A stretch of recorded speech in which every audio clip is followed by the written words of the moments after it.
大家好，歡迎嚟到香港文化遺產一日遊啦！今日會同大家去啲平民啲嘅地方，感受下日常生活入面涉及到嘅文化遺產。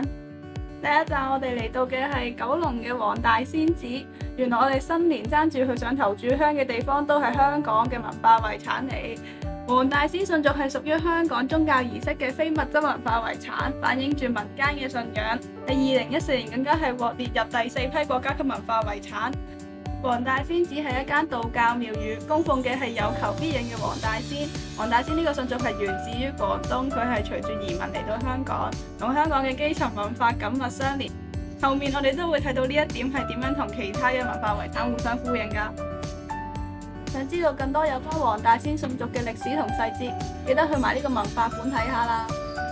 入到正殿嘅第一眼就見到求緊籤嘅信眾，而四周就有唔同神仙嘅殿堂俾人哋參拜。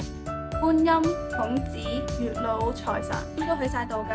雖然佢係一間道教嘅廟宇，但係其實佢入面有齊晒儒釋道3家嘅神仙。下一站我哋嚟到九龍寨城公園，呢度曾經係傳奇嘅三不管城寨，而家係法定歷史遺址，仲保留咗南門基石，有九龍寨城同埋南門嘅石碑，仲有呢個九龍寨城衙門，超級有歷史感。喺衙門對出，南門基石隔離仲有寨城清拆之前嘅版畫剖面圖，同埋一個鑄鐵嘅寨城模型，佢係按照寨城嘅實際比例仿造出嚟嘅。睇完全可以感受到呢度曾經係世界人口密度最高嘅地方，塞咗5萬人嘅嗰種震撼。依家衙門入面有一個九龍寨城紀念館，入面可以睇晒寨城嘅歷史同埋當時嘅一啲相片。另一個部分係一個叫九龍城寨光影之旅嘅展覽，雖然佢只係前排嗰套《九龍城寨之圍城》呢一套電影嘅場景展，但係佢展出嘅都係寨城入面一啲經典嘅場景，例如魚蛋廠啦、牙醫診所等等，而且佢係由電影專業美術團隊打造出嚟嘅。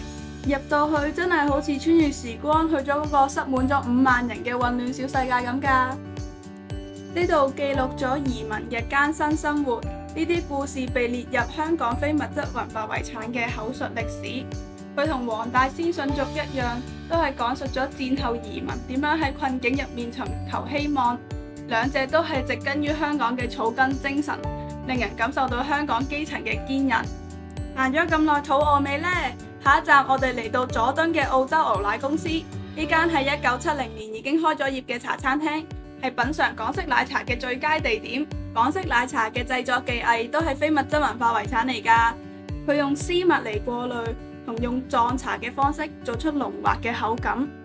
我點咗一杯凍奶茶同埋炒蛋方包，佢嘅奶茶香濃順滑，方包加咗牛油超級香啊！絕對係香港基層文化嘅代表。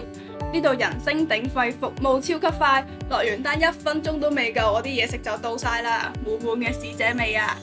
最後一站我哋嚟到油麻地廟街夜市，港式小食嘅製作技藝都係非物質文化遺產嚟㗎。我哋試咗煎釀三寶啦、咖喱魚蛋啦。煎釀三寶外脆內嫩，咖喱魚蛋彈牙得嚟又辣得過癮。今日嘅香港文化遺產之旅，由黃大仙嘅祈福到城寨嘅歷史，最後到奶茶同埋小食嘅市井風味，全部都令到我感受到香港草根嘅魅力。係咪好想體驗呢啲文化遺產呢？快啲嚟九龍行一轉啦！